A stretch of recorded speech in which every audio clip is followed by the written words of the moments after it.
Assalamualaikum, saya Indah Octavia, kelas 3 TBI Bahasa Inggris, mahasiswa IAIN Bengkulu. Saya akan memenuhi kewajiban saya menyelesaikan tugas dari dosen matkul Demokrasi Education yang berjudul Pancasila sebagai Ideologi Bangsa dan Negara. Pancasila merupakan landasan ideologi untuk kehidupan bangsa Indonesia. Pilar ideologi ini memuat 5 sila yang mencakup seluruh aspek mulai dari ketuhanan, kemanusiaan, persatuan, kerakyatan, hingga keadilan. Sejatinya, Pancasila yang berasal dari bahasa Sanskerta terdiri dari dua kata, yakni panca dan sila. Panca berarti 5 dan sila artinya prinsip. Jika diartikan menyeluruh, Pancasila berarti pedoman kehidupan berbangsa dan bernegara. Baiklah, sebagai ideologi negara, Pancasila juga dapat diartikan sebagai landasan fundamental dalam kehidupan. Dengan kata lain, Pancasila memuat dari nilai dan norma yang bisa dijadikan pedoman untuk berperilaku. Selain itu, nilai dalam Pancasila juga dapat diartikan sebagai cita-cita bangsa.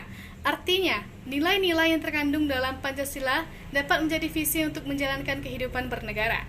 Butir-butir sila Pancasila juga dapat menjadi sarana untuk menyatukan masyarakat Indonesia. Seperti diketahui, bangsa Indonesia terdiri dari beragam suku, agama, dan ras yang berbeda-beda.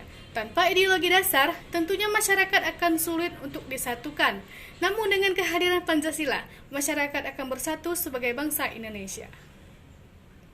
Ideologi dapat dibagi menjadi dua, yakni terbuka dan tertutup. Ideologi terbuka merupakan suatu sistem pemikiran terbuka yang mengartikan ideologi sebagai suatu sistem pemikiran. Sedangkan yang tertutup merupakan suatu sistem pemikiran yang tertutup.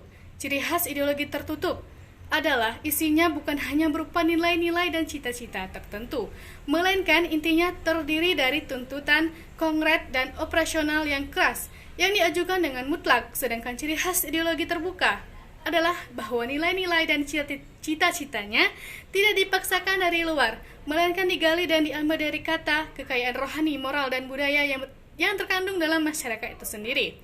Oleh karena itu, ideologi dikembangkan oleh bangsa Indonesia senantiasa terbuka untuk proses reformasi dalam bidang kenegaraan yang sifatnya dinamis. Baiklah, filsafat dan ideologi. Filsafat dan ideologi berbeda satu sama lain dalam hal konsep dan teorinya. Filsafat mengeksplorasi kebenaran kehidupan dan ciptaan. Ini menjelaskan penyebab penciptaan dan teori-teori untuk menetapkan kebenaran tentang kehidupan setelah mati.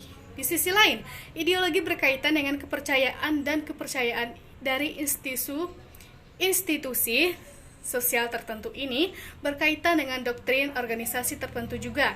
Inilah perbedaan utama antara filsafat dan ideologi.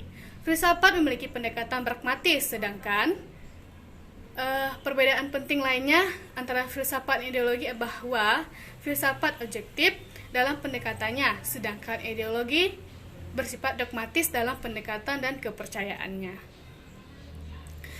Ideologi banyak bergantung pada filsafat. Dengan kata lain, dapat dikatakan bahwa setiap pendekatan ideologis didasarkan pada beberapa kebenaran filosofis. Di sisi lain, kebalikannya, tidak benar filsafat tidak memiliki ideologi yang mendasarinya. Dengan demikian, dapat dipahami bahwa filsafat tidak tergantung pada ideologi, tetapi ideologi bergantung pada filsafat. Ideologi dapat dengan mudah berdampak pada masyarakat, sedangkan filsafat tidak mudah terlalu banyak dampak pada masyarakat. Inilah alasan mengapa ada banyak sistem filsafat. Filsafat bertujuan untuk memahami sifat alam, semesta, dan keberadaan secara umum. Di sisi lain, ideologi bertujuan menyebarkan kepercayaan. Ini juga bertujuan untuk memaksakan kepercayaan itu pada anggota masyarakat juga. Inilah perbedaan antara filsafat dan ideologi. Sekian dulu video dari saya beserta penjelasannya. Mohon maaf jika ada kekurangan dalam penyampaian materi. Saya ucapkan terima kasih banyak. Jangan lupa like, komen, dan subscribe channel ini. Semoga bermanfaat. Wassalamualaikum warahmatullahi wabarakatuh.